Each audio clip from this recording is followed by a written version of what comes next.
Bismillahirrahmanirrahim. Assalamualaikum warahmatullahi wabarakatuh. Teman-teman semuanya, pada kesempatan kali ini saya akan mencoba untuk meneruskan pembahasan terkait dengan rangkaian AC atau rangkaian arus bolak-balik. Dan di video kali ini kita akan lebih fokus belajar terkait dengan diagram fasor atau terkadang juga disebut dengan fasor diagram. Baik, kita langsung mulai saja dengan slide yang pertama, yaitu pendahuluan. Di pertemuan yang sebelumnya, kita sudah sama-sama belajar terkait dengan rangkaian arus bolak-balik, di mana arus bolak-balik itu memiliki beberapa bentuk. Bentuk yang pertama ada yang bentuknya sinusoidal, ada yang bentuknya kotak, ya, ada bentuknya yang segitiga dan transien. Kita juga sudah belajar bagaimana tegangan ya pada resistor, kemudian pada kapasitor dan induktor. Dan ternyata setelah kita pelajari bersama-sama arus ya dan tegangan pada rangkaian AC itu lebih rumit ya daripada rangkaian searah atau rangkaian DC. Nah, untuk memudahkan pembahasan terkait dengan rangkaian arus bolak-balik karena ada kerumitan tadi ya, maka pada bagian ini kita akan mempelajari yang namanya adalah diagram fasor. Sehingga harapannya dengan mempelajari diagram fasor, operasi aljabar pada fungsi-fungsi trigonometri ya pada rangkaian AC itu menjadi lebih sederhana atau lebih simpel ya. Apa itu diagram fasor? Di dalam diagram fasor, sebuah fungsi trigonometri, bisa fungsi sinus atau fungsi kosinus, dia itu bisa digambarkan sebagai sebuah vektor ya. Artinya dia memiliki besar dan arah. Di mana panjang vektor sama dengan amplitudo fungsi dan sudut yang dibentuk vektor dengan sumbu datarnya sama dengan fase fungsinya. Nah, sekarang misalkan saya memiliki fungsi seperti ini ya. Ini V sama dengan A cos omega T. Fungsinya seperti ini. Anggap saja ini persamaan tegangan ya di dalam sebuah rangkaian bolak-balik. Nah, fungsi ini dia memiliki amplitudo. Amplitudonya adalah A ya. Nah, kemudian dia memiliki fase fungsi. Fase fungsinya adalah omega T. Fungsi ini bisa digambarkan dalam bentuk diagram fasor menjadi seperti ini. Jadi di sini adalah sumbu datarnya ya, ini sumbu datar. Kemudian panjang vektor A, ya, amplitudo fungsi tadi, dia itu berada sejauh omega T ya, dari sumbu datarnya seperti ini.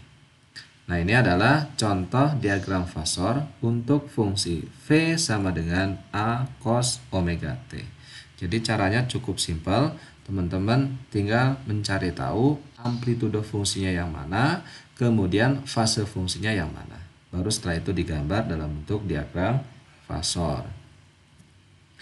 Nah, sekarang pertanyaannya bagaimana ketika fungsinya itu berbeda dari yang tadi? Misalkan saya ambil contoh V, ini fungsi yang baru, V sama dengan A cos omega T plus theta 0 misalkan ya. Di sini ada theta 0-nya. Bagaimana diagram fasornya? Ini caranya sama. Kita cari dari fungsi ini amplitudonya yang mana? Oh, ternyata amplitudonya yang A. Nah, sekarang fase fungsinya yang mana? Fase fungsinya adalah omega T plus theta 0 ya. Kita langsung gambar saja dalam diagram fasor. Nah, terkait dengan gambar diagram fasornya, ini bisa kita gambar dengan beberapa cara atau beberapa bentuk ya. Nah, cara yang pertama seperti ini ya. Jadi di sini adalah sumbu datarnya, kemudian ini adalah amplitudonya, dan amplitudonya itu terletak sejauh omega T plus theta 0. Dianggap pada bagian ini, pada bagian sumbu datarnya itu adalah 0 derajat ya. Ini cara yang pertama. Gambarkan vektor dengan panjang A ya dan membentuk sudut sebesar omega T plus theta 0 terhadap sumbu datarnya. Nah, ini bentuk yang pertama. Bisa juga diagram fasornya menjadi seperti ini. Bedanya apa dengan yang pertama tadi? Bedanya adalah kalau yang pertama tadi di sumbu datarnya di sini adalah titik nolnya. Kalau yang kedua di sini sumbu datarnya itu saya ambil theta 0 di sini ya. Nah, karena pada bagian ini theta 0 sehingga panjang vektor A itu terletak sebesar omega T dari sumbu datar theta 0 ini. Ini yang kedua ya. Jadi memberikan sudut theta 0 untuk sumbu datarnya sehingga sudut yang dibentuk vektor terhadap arah datar itu menjadi sebesar omega T saja. Baik, ini cara yang kedua. Bisa juga diagram fasornya menjadi seperti ini ya. Ini yang ketiga. Jadi, pada sumbu datarnya, dia adalah omega T plus theta 0. Nah, sehingga karena pada sumbu datarnya di sini adalah omega T plus theta 0, sehingga diagram fasor untuk fungsi tadi, fungsi yang ini, dia menjadi seperti ini saja. Nah, ini adalah bentuk diagram fasor yang ketiga. Jadi intinya diagram fasor itu bergantung pada sumbu datarnya itu seperti apa ya. Kalau misalkan sumbu datarnya 0, berarti menjadi seperti ini. Kalau misalkan sumbu datarnya saya buat theta 0 seperti ini, berarti diagram fasornya menjadi seperti ini. Sedangkan ketika saya buat sumbu datarnya adalah omega T plus theta 0 seperti ini, maka diagram fasornya menjadi seperti ini. Nah, ini tambahan ya terkait dengan diagram fasor. Untuk menggambarkan diagram fasor, lebih dianjurkan semua fungsi itu dinyatakan dalam bentuk kosinus. Jadi kalau misalkan ada sebuah fungsi, ternyata fungsinya itu fungsi sinus, maka teman-teman harus mengkonversi fungsi sinus tadi menjadi fungsi kosinus. Dengan hubungan yang sudah kita pelajari di pertemuan yang sebelumnya ya. Di sini ada empat hubungan ya antara fungsi sin dengan sin ataupun sin dengan cos atau sebaliknya. Misalkan di sini ada fungsi sinus. Fungsi sinusnya adalah V sama dengan A sin omega T plus theta 0. Jadi fungsi ini saya rubah ke dalam bentuk kosinus dengan menggunakan hubungan sinus dan kosinus. Salah satu dari keempat hubungan ini. Nah, kita sekarang pilih pakai yang mana ya. Dari sini sin dirubah ke cos. Berarti yang ini ya, yang ketiga. Karena di sini positif ya, berarti teman-teman gunakan sin omega T sama dengan cos omega T min 90 derajat. Nah, ketika ini dimasukkan, maka menjadi V sama dengan A cos omega T plus theta 0 ya. Terus setelah itu dikurangi dengan V per 2 atau 90 derajat. Nah, sekarang fungsinya menjadi seperti ini. Ketika teman-teman ingin menggambar fungsi ini, fungsi kosinus ini dalam bentuk diagram fasor, kemudian sumbu datarnya teman-teman buat omega T plus theta 0. Jadi yang bagian ini omega T plus theta 0, maka vektor A dia berada di sini ya. Jadi letaknya 90 derajat dari sumbu datar. Nah, karena dia negatif, maka arahnya itu dia searah jarum jam ke sini ya. Dari sumbu datar 90 derajat, dan berarti dia tepat berada di sumbu Y tetapi yang negatif di sini. Nah, ini adalah diagram fasor untuk fungsi V sama dengan A sin omega T plus theta 0. Selanjutnya kita akan mempelajari bagaimana operasi trigonometri dengan menggunakan diagram fasor yang sudah kita pelajari tadi. Misalkan saya memiliki dua buah fungsi V1 sama dengan A1 cos omega T dan fungsi V2 itu sama dengan A2 cos omega T plus theta 0. Nah, kedua fungsi ini ingin saya jumlahkan dengan menggunakan diagram fasor. Bagaimana caranya? Cara yang pertama kali teman-teman lakukan ketika teman-teman ingin menjumlahkan dua buah fungsi dengan menggunakan diagram fasor itu adalah menggambar setiap fungsi yang ada. Berarti V1 dan V2 ya. V1 dan V2 masing-masing digambar diagram fasornya. Untuk V1 di sini kan amplitudenya A1, kemudian fase fungsinya adalah omega T. Nah, kalau digambar menjadi seperti ini ya. Karena saya buat sumbu datarnya adalah omega T, sehingga A1 amplitudenya itu sejajar dengan sumbu datarnya. Jadi seperti ini. Nah, kemudian untuk fungsi V2 sekarang. Untuk fungsi V2 di sini kan dia memiliki amplitudo A2 dan dia itu terletak sejauh theta 0 ya dari sumbu datarnya. Karena sumbu datarnya tadi kan sudah omega T. Berarti kalau fungsi V2 berarti plus theta 0. Di sini theta 0 saja. Nah, selanjutnya dua buah fungsi ini ingin saya jumlahkan, ya, V1 plus V2 sehingga nanti menjadi V. Dan di dalam V, di dalamnya ada yang namanya amplitudo dan fase fungsinya. Nah, untuk menentukan berapa besar amplitudonya, ya, dari sini ke sini, itu teman-teman bisa gunakan aturan jejar genjang yang ada di dalam pelajaran vektor, ya. Di dalam pelajaran vektor ada yang namanya aturan jejar genjang, teman-teman bisa gunakan itu. Atau bisa juga teman-teman gunakan persamaan ini, ya, untuk menentukan berapa panjang A. A sama dengan akar A1 kuadrat plus A2 kuadrat plus 2A1 A2 cos theta 0. Oke, A-nya sudah kita dapatkan, nilai A ini sudah kita dapatkan, tinggal yang kedua kita mencari nilai V, ya, mencari nilai V. Nah, untuk menentukan nilai V, maka teman-teman bisa gunakan rumus tangan, ya. Rumus tangan. Nah, berarti teman-teman harus mencari berapa nilai AX dan AY, atau nilai A yang vertikal dan A yang horizontal. Ya. Untuk A horizontalnya itu sama dengan A1 plus A2 cos theta 0. Berarti kan untuk A horizontalnya kan yang ini, dari sini sampai ke sini, itu panjangnya sama dengan A1 dari sini ke sini dijumlahkan dengan dari sini ke sini. Dari sini ke sini adalah A2 cos theta 0, ya.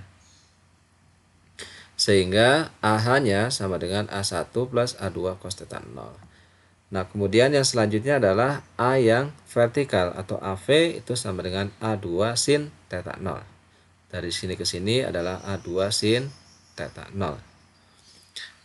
Nah, oleh karena itu ketika kita mencari nilai V di sini, maka kita bisa gunakan tangan V sama dengan AV per AH.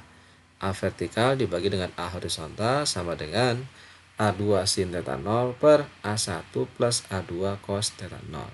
Nah, sehingga ketika teman-teman mencari sudutnya dari sini ke sini berapa, itu sama dengan tan pangkat min 1 buka kurung A2 sin theta 0 per A1 plus A2 cos theta 0.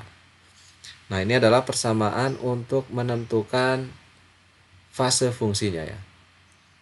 Hasil penjumlahan antara V1 dan V2. Nah, di sini ada contoh soal terkait dengan operasi trigonometri pada dua buah fungsi V1 dan V2. Untuk V1-nya 7 sin omega T plus V per 3 dan V2-nya 5 cos omega T plus V per 6. Nah, yang ditanyakan ada dua hal. Untuk yang A, yang ditanyakan adalah diagram fasor yang memuat dua fungsi di atas V1 dan V2.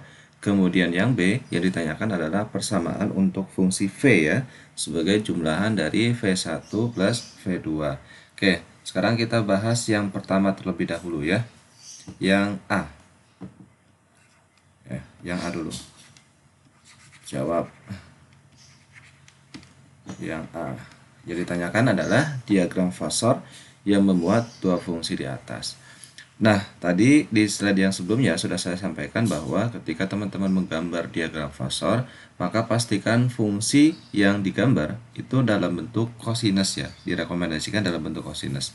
Oleh karena itu, karena fungsi V1 ini dalam bentuk sinus, harus dirubah dulu ke dalam bentuk kosinus, ya. Jadi, ubah fungsi V1 dalam bentuk kosinus dengan menggunakan hubungan sinus dan kosinus yang ada di slide yang sebelumnya, ya, yang ini, ya. Yang ini. Sin omega T sama dengan cos omega T min 90.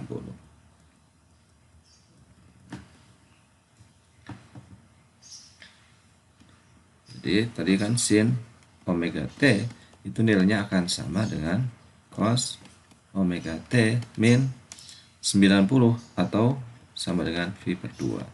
Nah, sekarang kalau V1 ini dirubah menjadi fungsi kosinus, maka menjadi V1-nya sama dengan 7 cos, ya. Sekarang berubah menjadi cos.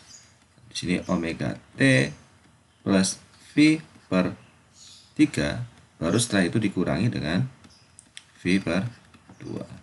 Nah, kemudian sekarang penyebutnya disamakan, 7 cos omega T plus ini per 6 ya.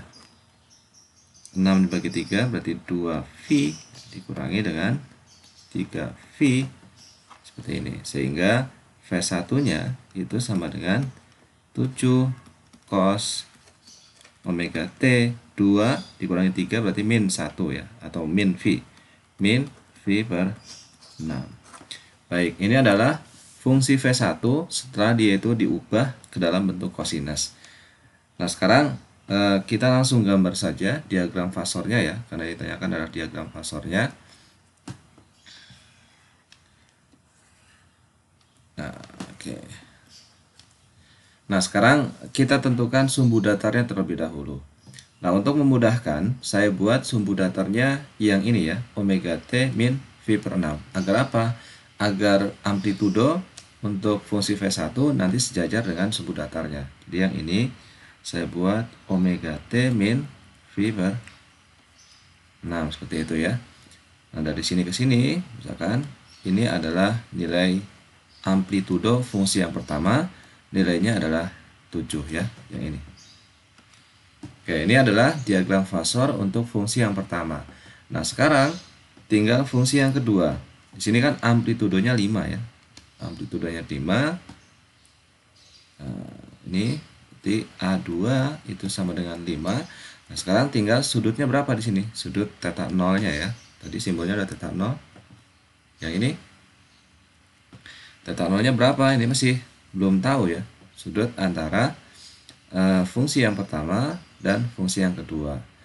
Nah, untuk menentukan sudutnya, teman-teman tinggal kurangkan saja fase sudut dari kedua fungsi. Jadi, theta 0 itu sama dengan fase sudut yang kedua, berarti kan omega T plus V per 6 ya, dikurangi dengan fase sudut yang pertama, yang ini ya, omega T min V per 6. Sehingga ini kurungnya kita keluarkan ya, omega T dikurangi dengan omega T 0 ya. Kemudian V per 6 dikurangi dengan min V per 6.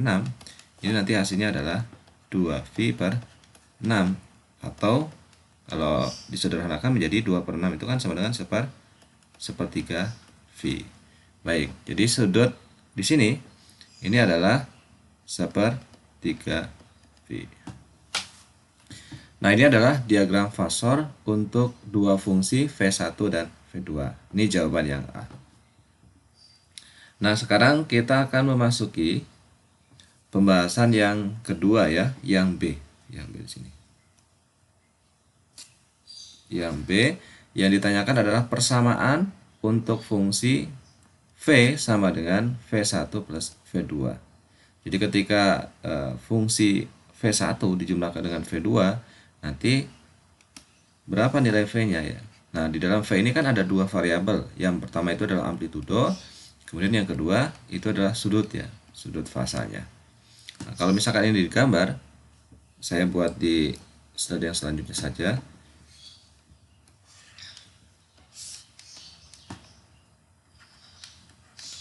Tadi yang ini adalah omega T min V per 6. Kemudian di sini adalah A2 ya. Nilainya 5 tadi. Kemudian di sini adalah A1, nilainya 7. Dua fungsi ini dijumlahkan.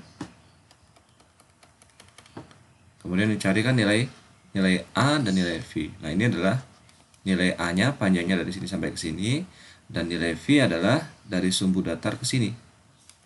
Nah, sudutnya berapa ya? Oke, sekarang kita mencari nilai A terlebih dahulu. Nah, tadi rumus untuk menentukan nilai A apa? A itu sama dengan akar dari A1 kuadrat plus A2 kuadrat ya, plus 2A1 A2 kemudian cos theta 0 gitu ya. Theta 0 itu dari sini sampai ke sini. Tadi nilainya adalah sepertiga V. Nah, sekarang kita masukkan nilainya. Nilai akar A1 kuadrat berarti 7 kuadrat plus A2 kuadrat, ini berarti 5 kuadrat plus 2A1, 2 dikali dengan 7 dikali dengan 5 cos theta 0 ini. Sepertiga dikali V. V itu nilainya 180. Sama dengan, ya ini 49 ya. 49 plus 25 plus 70 cos 60. Ini nanti hasilnya adalah akar 109 dan hasilnya adalah 10,4. Oke, ini adalah nilai A ya, panjang dari sini sampai ke sini. Panjangnya adalah 104. Nah, sekarang tinggal kita mencari nilai sudutnya di sini ya, nilai V-nya. V tadi rumusnya adalah tan pangkat min 1 ya. Saya back aja ke slide yang sebelumnya. Yang ini ya, tan pangkat min 1 A2 sin theta 0 per A1 plus A2 cos theta 0. A2 sin theta 0 dibagi dengan A1 plus A2 cos theta 0 sama dengan tan pangkat min 1 per A2 nya itu adalah 5 sin theta 0 tadi sepertiga V ya, berarti 60 tadi, 60 per A1 nya 7 plus A2 5 cos 60 sama dengan tan pangkat min 1 dari silakan nanti teman-teman hitung sendiri, saya langsung menuliskan nilai akhirnya saja ya. Nanti di sini didapatkan 0,456. Nah, maka hasilnya nilai sudutnya di sini adalah 24,5 derajat ya. Jadi yang ini itu adalah 24,5 derajat, atau kalau misalkan dirubah dalam bentuk V ya, yang ini dirubah dalam bentuk V, nanti hasilnya adalah 0,14 V. 0,14 V. Caranya gimana sih mendapatkan ini? Caranya tinggal dikalikan saja ya. 24,5 derajat dikali dengan ini V per V ya. Nanti yang ini, V yang ini dimasukkan nilainya 180 ya. Nanti maka jadinya 24,5 per 180 dikali dengan V. Maka nanti akan diperoleh nilai 0,14 ini. Oke, nilai A sudah kita dapatkan, nilai V juga sudah kita dapatkan ya, V yang ini maksud saya. Nah, sekarang tinggal kita menuliskan persamaannya. Tadi kan yang ditanyakan persamaannya ini ya. Itu kan persamaan untuk fungsi V. Nah, sekarang persamaan untuk fungsi V. V1 plus V2 tadi ya, adalah titik 2. V itu sama dengan amplitudonya, amplitudo, kemudian cos, di sini adalah sumbu datarnya, sumbu datar dijumlahkan dengan sudut dari sumbu datar ke A-nya, berarti nilai V yang ini ya. Sama dengan, sekarang kita masukkan amplitudonya adalah 10,4 ya. Cos sumbu datarnya di sini adalah yang ini. Berarti omega T min V per 6, kemudian dijumlahkan dengan nilai V yang ini. Saya gunakan yang ini ya, yang 0,14 V. Kenapa saya gunakan yang ini? Agar nanti bisa dijumlahkan dengan yang ini, dengan yang V per 6. Jadi ini plus 0,14 V. Hasilnya adalah 10,4 cos omega T plus 0,03 V plus 0,03 V. Baik, ini adalah jawaban untuk pertanyaan yang B ya. Fungsi V sebagai jumlahan dari V1 dan V2. Untuk video kali ini saya rasa cukup ya, semoga bisa dipahami oleh teman-teman semuanya. Mohon maaf bila terdapat banyak kekurangan. Assalamualaikum warahmatullahi wabarakatuh.